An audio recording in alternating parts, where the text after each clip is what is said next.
If you enjoyed this video, please like, share, and subscribe. And please join me on my website at nanice.com. Thank you.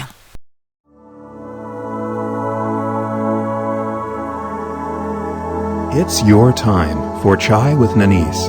Get ready for substance, clarity, change, and especially empowerment. Get ready to turn over stones, uncover stories, and get to the heart of the matter in every area of your life. Any mood runs, any emotion flies, and your dreams are within your grasp. There are no limits or boundaries, and your comfort zone is out of reach, yet it's the safest place you will ever be. Come in, sit down, and have some chai with Nanice. Welcome to Chai with Nanice. I'm Nanice. Today's show is going to be an adventure. And when I say an adventure, what I mean by that is it's going to lead us where it wants to go. The topic of today's show is choosing life. And now this might sound like an unusual topic, but really what we're talking about is saying yes to life. Many of us think, or most of us think, that when we're born, that's automatically saying yes to life because we've come into the body and we're born and, life goes on. But I don't believe that's necessarily true. I believe that we actually have an opportunity to say yes to life or no to life. And many of us have actually said yes or no to life, and we're kind of like in the middle. And this often creates lives that are disharmonious and out of alignment and just plain unfulfilling. So today, as we talk about choosing life, I want you to consider your life and in what ways you may have chosen it and in what ways you may not have chosen it. And hopefully by the end of the show, you'll have a greater understanding to align yourself better with what it is that you want from your life. Well, I'm really, really pleased that my guest today is Jade.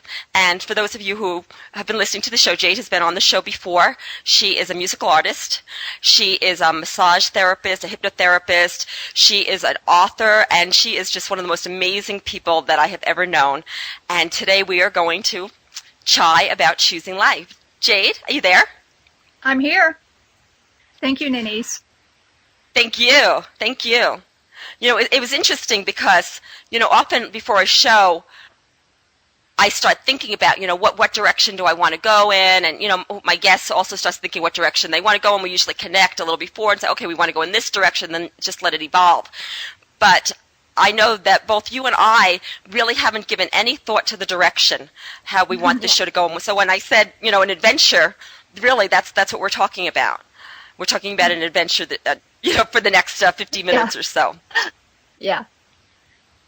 Well, I'm up for it. I know you are. Me too.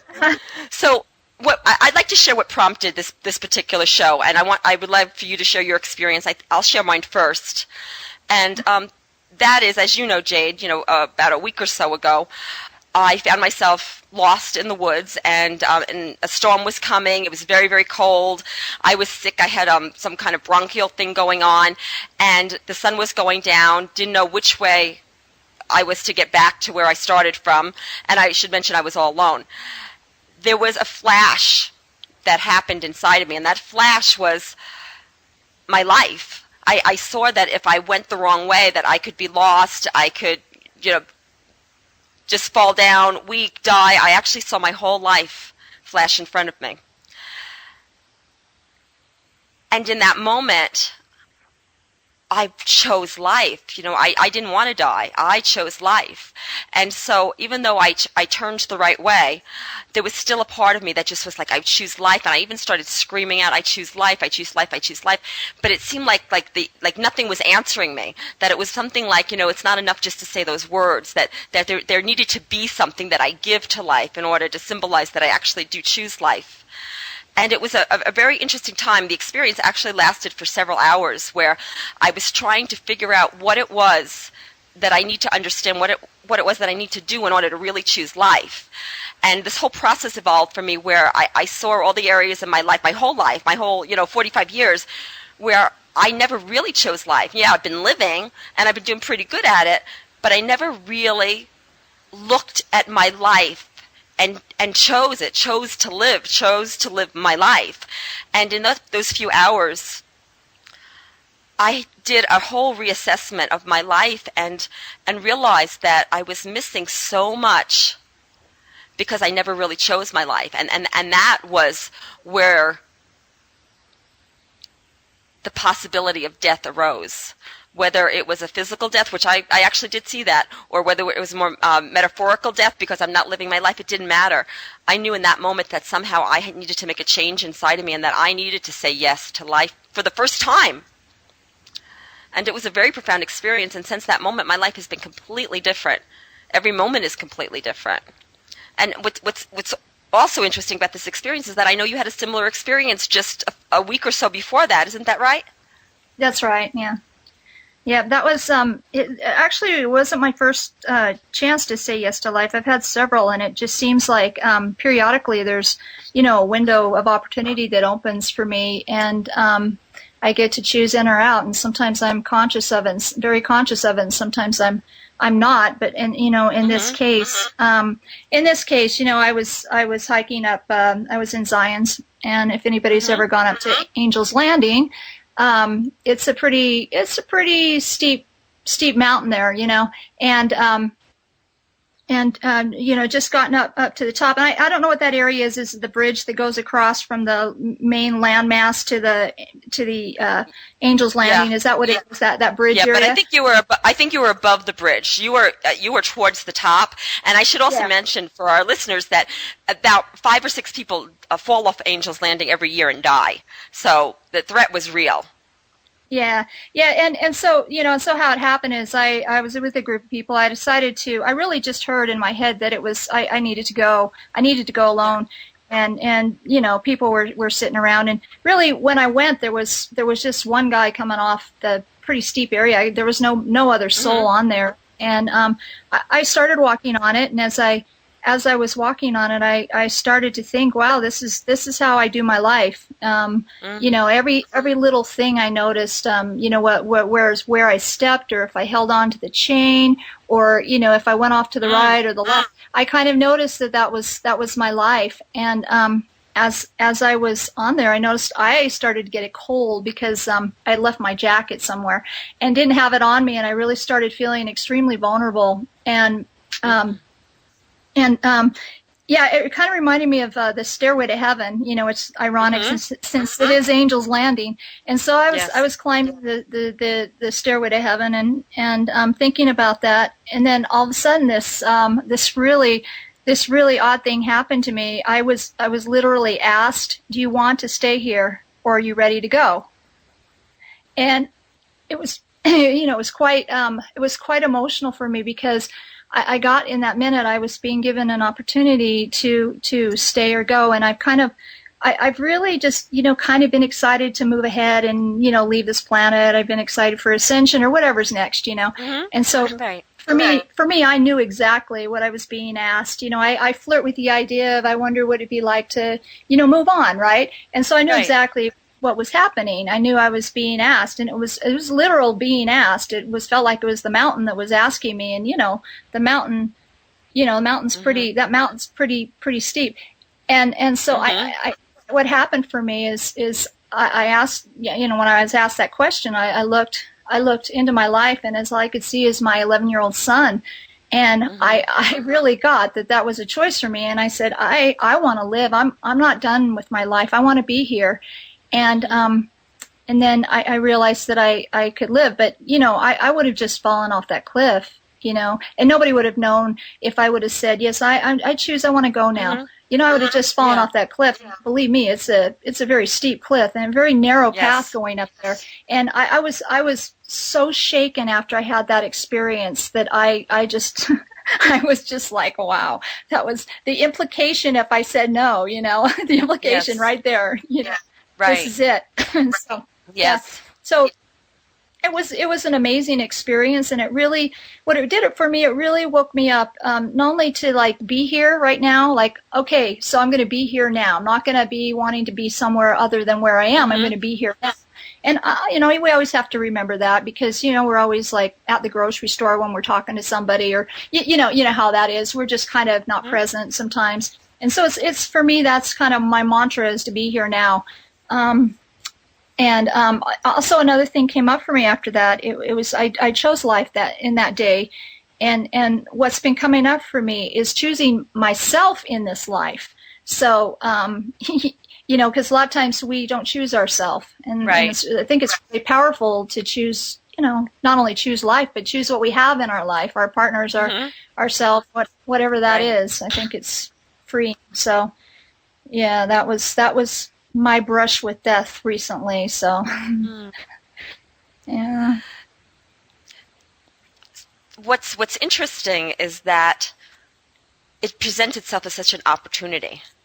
It's that wake up call. It's like, okay, this is your life, and you can no longer take it for granted, because there is a choice, and sometimes that choice is out of your hands, and sometimes it's in your hands.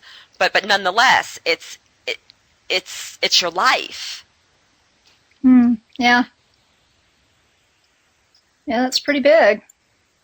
I had a near-death experience when I was in my 20s, and I was clearly gone from my body. I was clinically dead, and I had that choice then too. I was definitely in another realm, talking to a very loving, peaceful person or being, whatever, and I just kind of snapped out of it. I realized, wow, I have two really small children at home. I'm going. Okay, I'll see you later. I'm out of there. But it's really, it's really about, I think, choosing life every day, even even if it doesn't look like it's a good life. It's an opportunity for something, So that's because that's what I walked away from my experience with that you don't just make the choice once, and as I said, that I was yelling out, I choose life, I want to live, and it felt like no answer came, like the universe or God or whatever didn't respond to me, and I couldn't figure out why. And so I spent the next several hours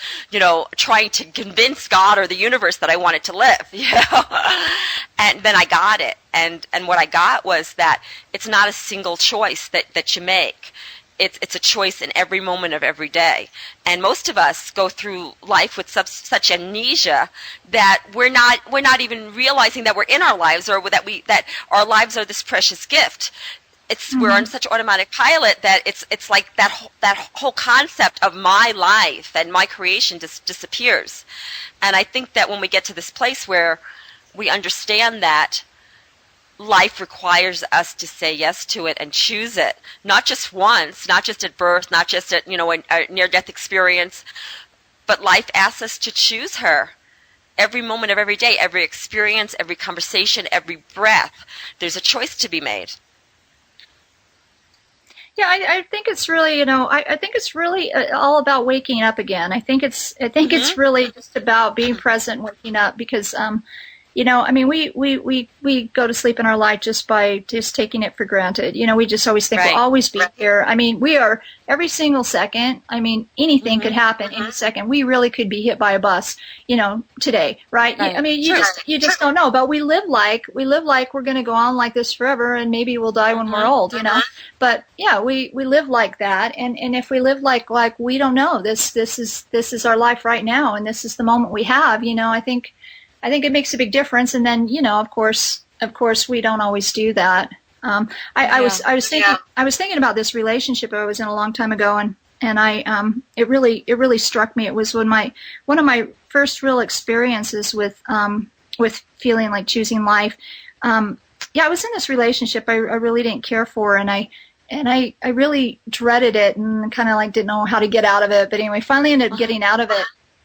And what I noticed was the most beautiful thing. I noticed it was springtime, and the flowers were beginning to bud, and the trees, when the spring comes, and it was like complete, like everything in my world became like more color, more alive, and I realized there's actually in life. I actually was so happy because I felt like I was dying or I was dead, when I got into that space, it was really peaceful and beautiful, and I realized I'm so happy to be alive. And we all have those moments. We're just so happy to be alive, and I just, for myself, I want to work on it's really just being grateful for my life. Right. Yeah. Your story reminds me of one of my own. As you know, when I was 16, 17, I was in this really abusive relationship, and it was your typical abusive relationship. The dynamics were that I had lost all my self-confidence, self-esteem, and really my will to live. And I remember this one moment where my boyfriend was, he had his hands around my neck and he was strangling me, and I started to lose consciousness. And in that moment, it was because I didn't have anything left inside of me. I was saying yes to death. I was saying yes to go because I couldn't imagine staying, and there was nothing to stay because my whole world looked so grim and gray, and I couldn't imagine that it was ever going to get any better. And so, you know, when I look back on that whole time, that was one moment. But when I look back on that whole relationship, it was like that for the whole relationship, where the world was just so dark and so gray and so pointless, and there were only bad feelings. And what's interesting is that, you know, like you, after the relationship was over, then things started to like come alive again and brighten up, and you know, the sun was brighter and the flowers, you know, smelled prettier, and you know, it went on and on and on. And I really get how that's such a metaphor for everybody in their lives. You know, you can tell like how involved you are with your life, or how much you've chosen life, or how awake you are based on how alive your world is outside of you. Would you agree with that, Jade? Yeah, totally. Totally, and just the excitement level too. You know, if you're, you see when you're clearly unexcited, you're clearly like feeling like you're half dead anyway. So yeah. I mean, that's it for me. You know, anyway, I definitely know when I'm in life, I'm just really happy and excited. Makes a difference. You know, connect, plugged in. So I'm imagining that there's people listening to us today, and they're thinking, well, how do I get that? You know, how do I make, you know, the colors brighter and the sounds crisper, and you know, how do I get that? How do I wake up to my life? How do I choose my life so much that it wakes up for me? And what would you say? What would be your answer to that? Well, you know, I intuitively, I mean, like, I don't know the answer to that, but intuitively, what I feel like you choose one thing and really focus, like just choose one thing in your life and really focus on it, and really bring it to life. Just one thing, you know, like maybe it might be one of your kids or your partner or yourself, you know, really just bring it to life and start to look at the good things. I really think it's a lot of gratitude.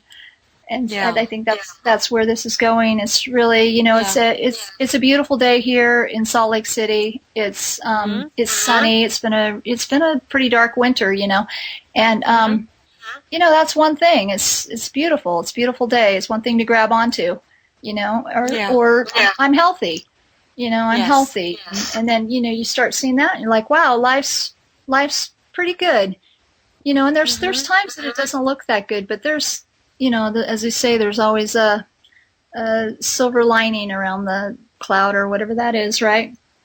There's always something somewhere, you know, and it's really up to you to find it. That's a really good point. You know, I think a lot of times.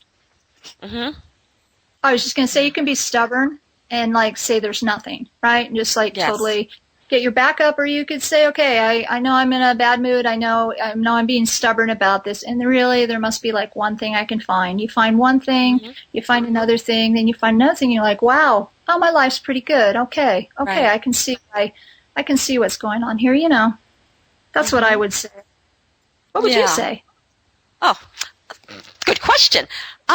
For me, it's and I agree with you totally. And for me, my approach is just it's like this curiosity for life.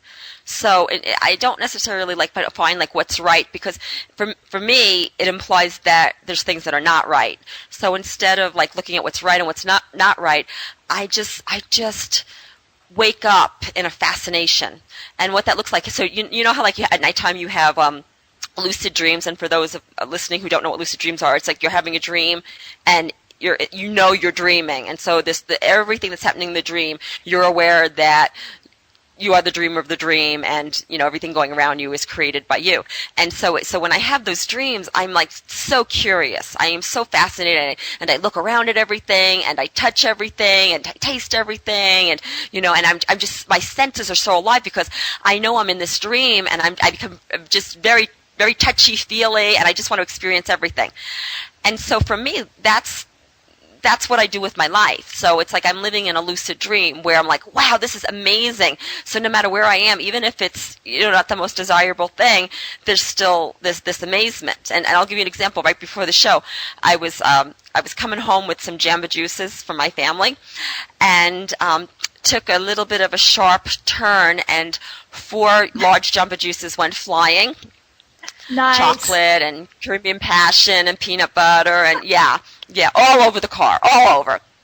And so I pulled over, and over me, everything. I pulled over, and of course there was some, there was a big, oh shit, I yelled when it happened. But after that, and I'm cleaning it up, and I'm just in absolute amazement of just like, like the texture of it, and I'm putting my fingers in it, and I'm like, this is so cool. And why did it fall like this? And it wasn't a nuisance anymore. It became a fascination.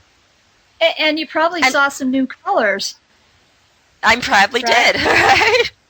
I probably did, which my car will be permanently shaded that way. But that's another story. So it's so I think what happens a lot. You're making me think here is that people choose, like they accept parts of their lives, and then they don't accept other parts of their lives. So it's like the parts that they like, they focus on, and that's wonderful. And I agree with you that can create, a whole new opening and awakening. But I think sometimes in doing that, they reject other parts of their lives. And I think that if we're in rejection of anything in our lives, that what it sets us up for is unhappiness and emptiness, and seeking something more, and almost like addictive personality traits, because we are always seeking out the things or that we think will make us happy. And the truth is, nothing's really making us happy in the world. It's something that's going on inside of us. Exactly. Yeah. I was going to tell you, when you said about the lucid dream, I just remembered I actually dreamt last night that I was on that mountain again. Oh my gosh. Really? I was landing. Yeah, it was like really, really high up there, though. It was like above the earth, and I could just see the shape of Angel's Landing when you see it from the ground. You're walking up. I could see it up there, and I'm like, what is that about? I'm sure it's like just a reminder. Now remember, choose life. I don't know, but it was funny. And I would also want to comment on, it's really easy when you're feeling good about things to wake up and you go, I wonder what's going to happen today. And it's fun and exciting. It's really fun and exciting when you're there. But when you're not there and you're having a bad time, bad life, whatever, it's hard to get your mind to go, what's going to happen today that's good? Because you just get such a bad space that it's hard to do that. But it definitely is possible. Yeah. I mean, I've been in that bad space before and tried to do that before, and it's not that fun, but it definitely is possible. No, I do agree with you. When you're not in a good space, it's very hard to live your life with a sense of curiosity and amazement. I was there too. I mean, I was chronically depressed for many years. And I remember, morning after morning, just doing everything I could to get out of bed and, trying to get on with the day. And I had no curiosity or fascination about my life. I just wanted to get through that part of my life, and hopefully, what was coming next would be better. So I do agree with that, absolutely. Yeah, and I have to say too, part of that people go through where they feel that way, part of that is that part of them is dying, which isn't a bad thing. It's part of them that's old and unneeded that's dying off. And so where a lot of times it looks like that's bad news, it's actually really, really good news, because I don't know if have you ever done a raw fresh fruit and vegetable cleanse, but after you feel really good, all the dead cells die, and you feel really good. And that's kind of what it reminds me of. It is kind of doing a cleanse of the soul and spirit or body, whatever, all that we are, and you wake up to a new life. And so it's not bad. I mean, it's all good, wherever you're at, and sometimes you just like it more than others wherever you are, So that's true. Yeah. Yeah. And what you said also makes me think that that sometimes in choosing life, we actually do have to die to ourselves, that it's not a physical death, but it's like the old self dying, or the old identities dying, or the old way of thinking or beliefs or doing something a certain way needs to die in order to really choose life, because the way we were living up to that moment wasn't working. We were doing the opposite of choosing life. Yeah, it's funny. I was writing today. I'm writing a book, and I was preparing something to send to a good friend of mine for her to read. She's a writer, and I was talking about how it all started before I started this journey of dying to myself, and Right. It was funny. Because I remembered that it started with I was in Costa Rica, and I got Montezuma's Revenge, and this was so funny at the time. I didn't think it was even related at all, but I got Montezuma's Revenge, and everything that was in my guts basically came out, right? And I had no idea that this was the process that I would begin to create a new space. Like I had never had that before, and so every cell, everything completely left my body, and that was the beginning of what was going to happen next to my mind. Wow. Wow. And I would cleaned and cleared out, completely turned inside out, and then what happened with that is I did get a new life. I mean, it took about 18 months, 19 months, but that's what I got a new life, and as you know, I received a new name, which is kind of cool too with that new life. So not to be morbid, revenge, but I thought it was interesting. Nope. I never saw that as part of it, but it is all connected. Wow. Yeah, it's definitely all connected. Our bodies have a wisdom that we can't even comprehend at this point. They're always telling us things and giving us information and pointing us in a certain direction. Mm-hmm. Yeah. Yeah. So I know that a lot of people are listening, and they're thinking, well, I want a new life. How do I do that? Like, what does that mean? What does it mean to, like, create a new life or choose a new life? Well, I always say whatever you want, just raise your hand to the universe, right? And just ask for it. And asking for it is really just intending on it. It's nobody's going to tell you no. It's just really your intention, your declaration, basically. And so you declare, this is what I want, but be careful. I mean, really, because, you'll get a new life, which is good too. You know what I'm saying. Yeah. Be careful what you ask for. Exactly. Exactly. So, you want to give it some thought, make sure that's feel about that's it. That's really what you want. Yeah. And, if you're an adventurist, of course, you'll go for anything, right? So it's all good. Yeah. So that's what I would say. And just, raise your hand to the universe. Just say, that's it. That's what I want. Or I want a new name. Or, however, it will happen because you are the creator. Absolutely. And I think that as a collective population of this earth, that we're just learning that we are the creator. And it's there's a lot of us who have known that for a while, but there's even more who still haven't quite gotten it. And then there's people in the middle. They're just starting to think, oh, wait a second, I'm doing this to me. And I think that a lot of what we're talking about goes to that, just recognizing that you are the creator of your life. Exactly. Yeah. Well, and what I notice is interesting is that if we look back in history, the energies on this planet were so much denser. So it took so much more for our thoughts and beliefs to be projected out into our lives. And now it's like the energies are just moving so much faster, the vibrations higher, that I don't know about you, but for me, very often I'll have a thought that I need or want something, and I look down and it's right there. Yeah, me too. Yeah, I gotcha. I was just thinking back when I realized that I was the creator of my life, and how that was really like bad news at first, because I realized, oh, well, great, I had created this stuff, and then it turned into good news, and so. Yeah, because it's like it feels like bad news first because it's it's kind of like a fuck you to yourself, right? And there's a lot of shame and blame that goes on around it. But then after a while, you start to get it, and what getting it means to me is that you start to say, wait a second. Okay, I may not like the way my life is now, but if I created it like this, then I can choose again and recreate.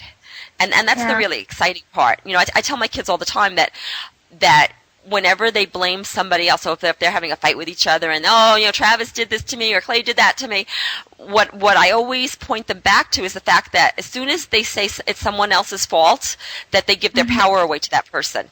And that truly, even if it appears that someone is doing something to us, it's impossible unless we have already created it that way and the other person is simply acting out our script. That's cool. Yeah, that's cool. I was thinking when I got that I was the creator, it was probably, I don't know, it was a little while ago, the probably early 90s, and I was thinking I'd had a brain tumor, and that's where I got my first near death experience was with, they actually killed me on the table. And anyway, and you just won't die, girl, will you? You know what? I've actually had a lot of near-death experiences. So I've had a lot of experiences. What happens there? But after that, after the brain tumor, I look back and I thought, God, that was for a long time I thought, what a horrible thing to have happened to a young woman. I mean, I was in my early 20s, mid 20s when I found that out, and later on, years later, when I look back at it, I all of a sudden thought, "Whoa, wait a minute! Wait, I created that? How did that happen?"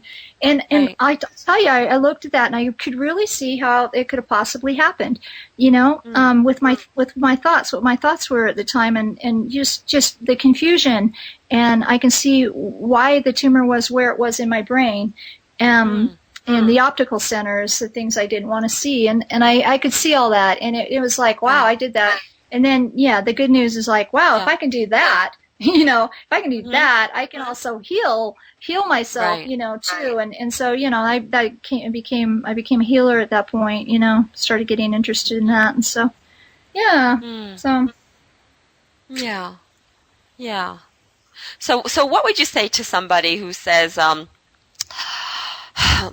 I did not create my life. My life's a mess. I didn't choose this. I didn't choose a bad marriage. I didn't choose, this awful job. I didn't choose all these bills. I didn't choose, all these problems that I have. What would you say to somebody like that? Well, what I would say is can you really know anything for sure anyway? Do you know what I'm saying? So you might as well tell a good story. You might as well say, I did create that, because what happens is I did create all that stuff, and I know people that have been in abuse things. It's very I used to work in that field, and it's very difficult for people to say, yeah, I created that, because you think why in hell would they create something like that, and it's not really that they create that. They create something that creates that experience for them, And so you're saying that it's not like they want it. You're saying that on some unconscious level they've created it. No, there's something they want, there's something that they want there, which is to feel loved or whatever it is. It's just personal to everyone. And it's not bad or anything. It just creates an experience. But the thing is once you say whatever it is, once you are responsible and own whatever it is, whether it's true or not, it doesn't even matter. But if you take it on like it's true, you become the most powerful. Because nothing is doing anything to you. You're not a victim of it anymore. It's you doing it. And then once you get all that power, and you go, wow, I'm the creator of my life. I choose the people I choose. I'm lousy with the bank book. I'm not treating my health well. All that. You'd be responsible for it. And then all of a sudden you get integrity. Once you get integrity in your life, you get power, and so that's what I would say. I would say you don't know anyway. You can't know. We don't know. We don't know. We could be dreaming right now. We just don't even know. We probably are dreaming. We have right no now. idea. I'm sure we are. So you can't. So if we don't know, then you don't know for sure that it's not you. You could easily say it is me. It is me. I'm doing it, and then just not. What if it is? Yeah, yeah, and then just like be clear and just say, okay, let's say it is me. Okay, then I'm gonna do something else then.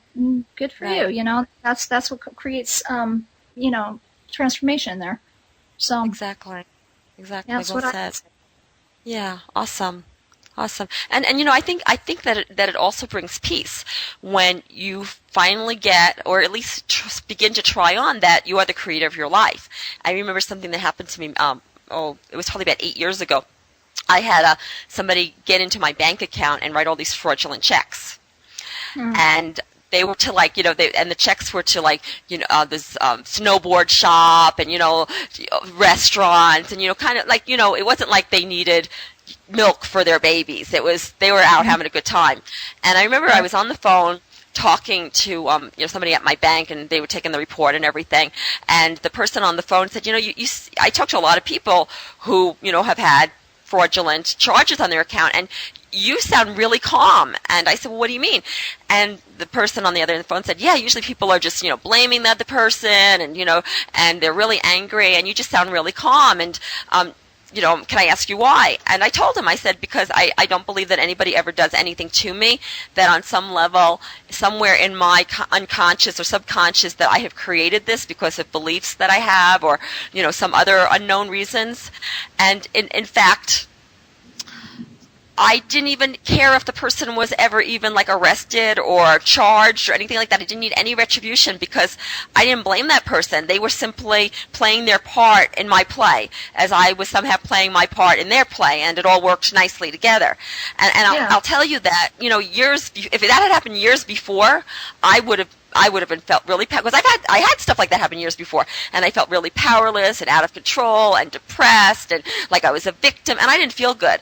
And when this incident that I just described happened, it did not affect me at all. It was absolutely fine, because I knew that somehow I created it, and then it was my job to figure out how I did that. Because if I could figure out how I created that with, you know, disempowering beliefs or whatever, then I could also turn it around and figure out how to create some more of what I really wanted. Yeah, and I think that's exactly what it is. I think you're either there's nothing wrong with being a victim either. You can be a victim. It's your life, right? That's true. That's true. It's just whether you like the stuff it brings to you. You know, if you like it, hey, you know, more power to you. But the opposite of that is to be the creator, because you're completely responsible. A victim, you know, a victim it's always being done to them, you know, whatever. But, you know, so that's a choice too of an experience that, you know, someone would have during their lifetime too, and so that's completely legitimate. Some people, I don't like it personally. You know. Yeah, I've done it. I had enough. I prefer something else. Done there, been there. Done that, been there, right? Yeah. Done there, been there. Well, it reminds me that I had this several months ago. I had this experience, and basically, you know, I left my body, and I went, like, far beyond my identity and the planet, and, you know, I was pretty far out there. And when I was out there in this God-all space, that's the best way I could describe it, and I looked back on Earth and my life and my family and all the things that meant so much to me, it was very surprising, because there was a neutrality, that I really didn't feel the same kind of feelings that I feel in my life with the people in my life. It was more like, oh, that's, you know, oh, that's interesting, or there wasn't that attachment. And so then I started playing with different thoughts, and I started thinking, okay, so I can have this really cushy life, and, you know, everything that I want around me, or, you know, I could have a life where I'm homeless and I sleep on the bench at night. And from this God-all perspective, honestly, Jade, and I think you will agree with me, I had no preference. That they were both equally the same, that it was the same to, you know, be a millionaire, or the same to be a homeless person. No preference whatsoever. They were just as rich. Yeah, it's just experience. This is just what experience you want to have. I think that's what life is all about. It's about, you know, having experiences. That's it. And seeing what that's like. Yeah. And so, as we were talking about choosing life, I realized that to really say yes to life, to really choose life, that I believe it means saying yes to all parts of our lives, even the parts that we don't like, because I think a lot of people, they're like, well, I can't say yes to my life until this, and this changes, but this, and this, and the other thing is not going to change until you actually do say yes to your life and become, the owner and the controller and the ruler of your life. Well, I've learned you say yes to what you don't like in your life too, because whether it's choosing it, sometimes things just happen and they happen and it doesn't seem like it's affecting you. Maybe somebody dies and you're completely powerless, but if you choose that happen, and I know it's kind of a weird thing to say, but you definitely you're choosing. You're not saying that you like that it happened, but you're choosing. It's basically about acceptance. Your acceptance of it and not resisting it. Right. That. So because I think that's where all the pain is. It is, yeah. It's totally. It's really all about surrender, and and surrender is not weak. It's not that kind of surrender. It's about something bigger than what we often hear surrender as. Right. It's really about knowing that we're taken care of, and there's something greater than us that's running the show. Yeah. We're just here experiencing. Yeah. And we think we're running the show, but we're really not. We're really not. Last week, we talked about letting go, and I told this story of first airplane I was ever on, and there was this little Italian lady. It was her first plane she was ever on too, and she sat through the whole flight 5-6 hours with her rosary beads, and it was so clear that she believed that she was keeping the plane in the sky by her prayers. And I think that a lot of us, we actually go through our lives like that, thinking that, these things that we do and the ways that we run our lives is what is keeping us alive, when in fact, I think it's a higher power, whether you want to call that your higher self, God, the universe, it doesn't really matter, but there's something within us that keeps us alive. And from that perspective, anything is possible. So we're not just talking about, the little you and, how do I manage my life? What we're really talking about is this infinite possibility of who we are that resides inside of us. And I think that the trick in choosing life, consciously choosing life, is getting in touch with this piece, this part of us. Mm-hmm. What would you say to that, Jade? Well, I want to share something first that I've been thinking about. I think it's important for people to know they can also choose death, because this is really I really got this very clearly. It is that let's say some people may be ready to move on, right? And they think they have to get some disease to die. You could really just choose it, and you'd probably just lay down and not wake up. You know what I mean? But we have it in our head that you have to die when you're 80 years old or 90 or whatever age, whatever you have in your head. And then you have to go through this big old sickness and, get cancer or whatever it is. And the way I think about it now is what I know for myself is that I could just as easy as I could have just slipped from that mountain. Right. It was a choice. And I could have said, yes, I'm ready to go. And I would have slipped off that mountain.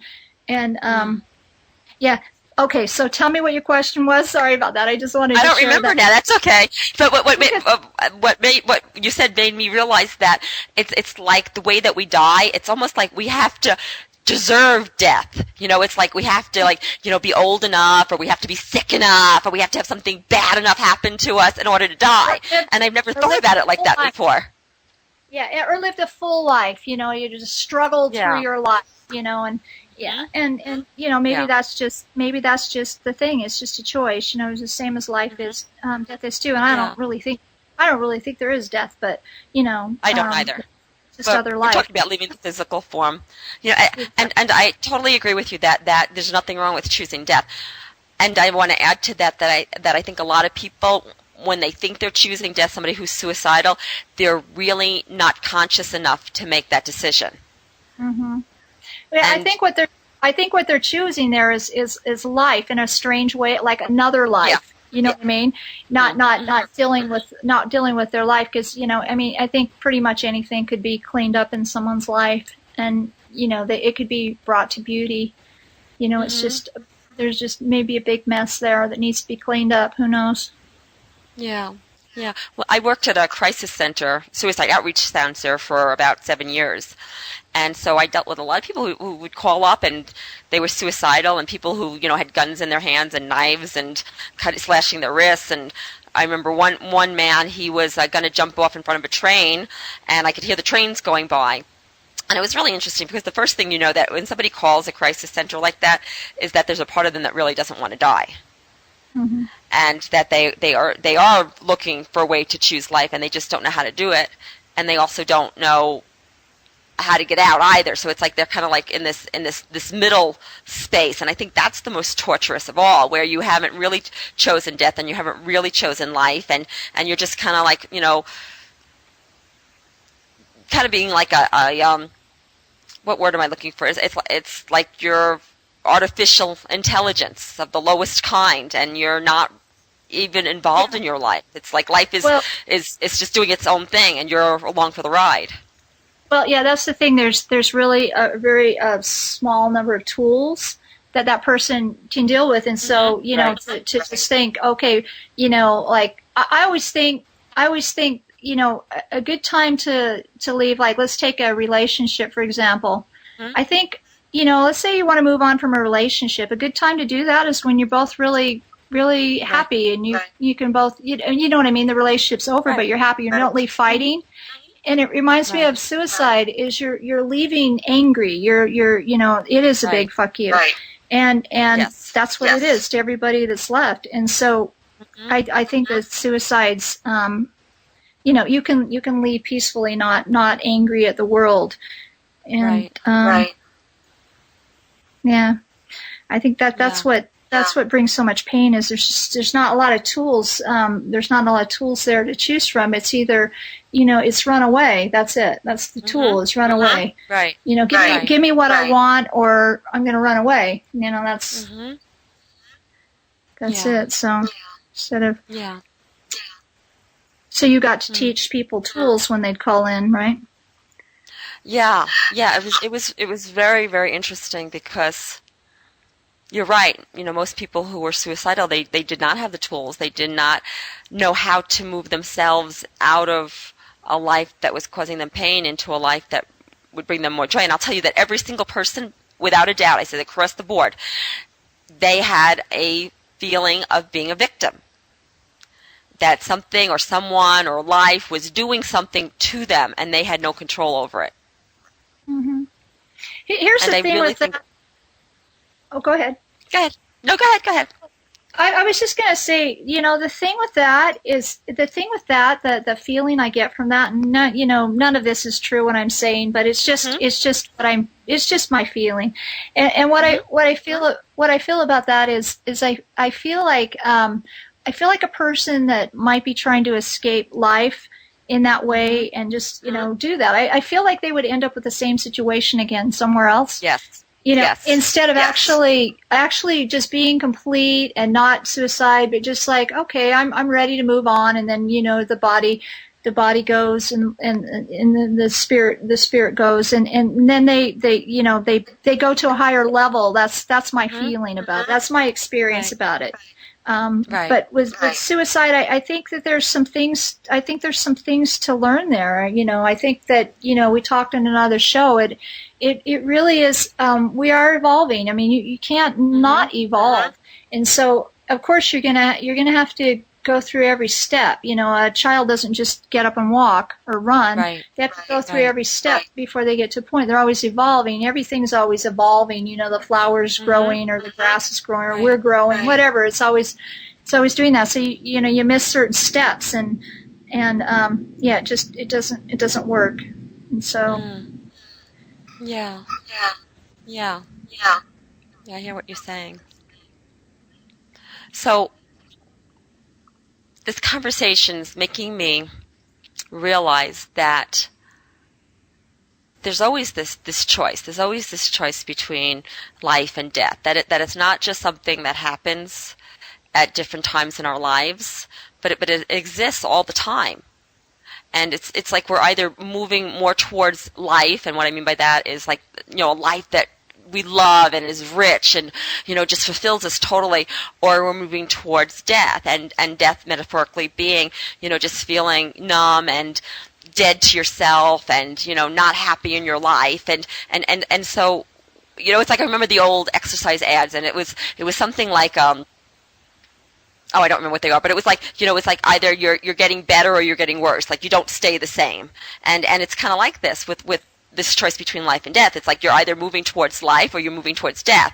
And I think that if we start to think of that as this continuum, that maybe we get to make better choices, and we get to see that every day and every choice we make is moving us in one direction or the other. And, do we take 5 steps towards life and 2 steps towards death, or we take 10 steps towards death and 1 step towards life? And I think that if we could begin to understand that the way we live our lives is a reflection of these choices, then I think we could start making better choices and start creating better lives that fulfill us. Can I just say something about the, I feel like this is really important, about the suicide thing. I just want to say something about that. Who knows who might be out there listening that might be in that boat. And here's the thing I want to say about that is really, I think sometimes people that literally, commit suicide, I think they don't realize what we talked about at the beginning of the show is they don't realize that something is dying in them. Something's trying to die. They've gotten so miserable. It's the opportunity for that to die and for them to actually come newly into their life. Like it's an opportunity. And a lot of people, man, when someone's suicidal, they don't know that. They miss that piece. And if you tell them, they could go, oh, okay, because they're trying to get out of their life right there, but they don't realize that they could be in life, in that same life, in a different life, which is them, a new being to come forth. So, I think that's important to say. I totally agree with that, and I want to add to that I think a lot of people get stuck in the darkness because they don't know how to go any further.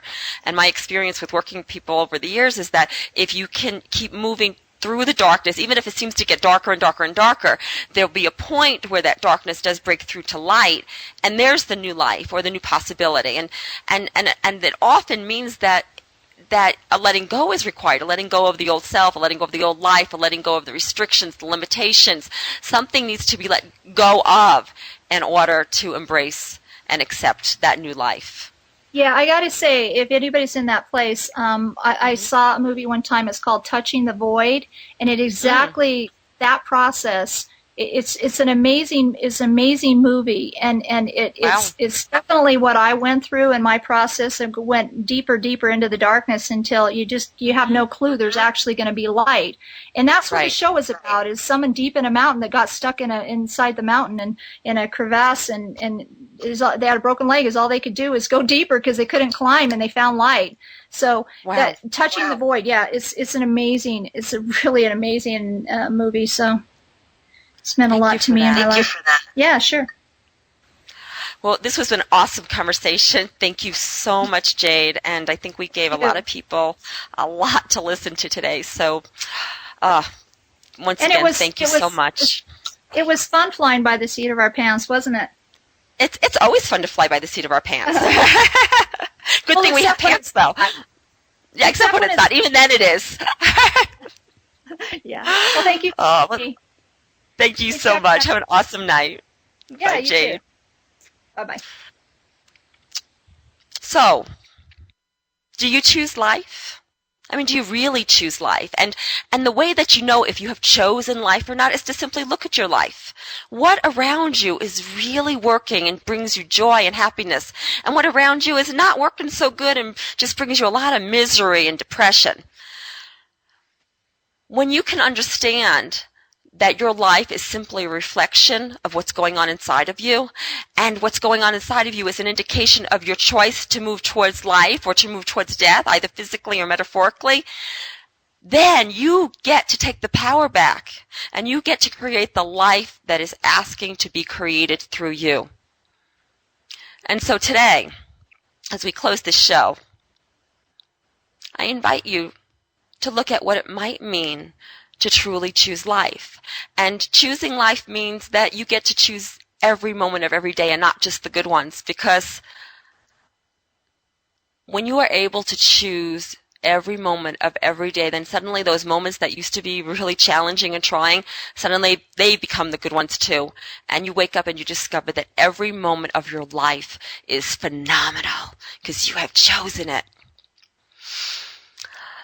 Till next week, I invite you to visit my website at www.nanice.com, NANICE.com, for articles and all kinds of stuff. And there's a free book download, and Jade has a free song download on there as well. So check it out, and please email me with your questions, comments, and subjects that you would like to hear on Chai with Nanice. So thank you so much for sharing this time with me, and I look forward to having some chai with you next week. You have been listening to Chai with Nanice. I'm Nanice. Good night. Thank you for having Chai with Nanice. Please go to www.nanice.com for great free stuff that will empower you to live your best possible life. Free books, articles, shows, meditation audios, and so much more at nanice.com. That's NANICE.com. Nanice's books are also available in all major bookstores and Amazon. Check out The Infinite Power of You, Even Gandhi Got Hungry and Buddha Got Mad, Zest Point, Lip Prints, and many others by Nanice Ellis. To find out about one-on-one coaching and how Nanice can personally coach you to experience your best life possible, please email mybestlife@nanice.com.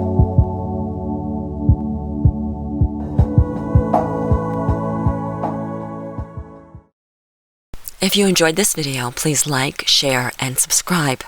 And please join me on my website at nanice.com. That's NANICE.com. Thank you.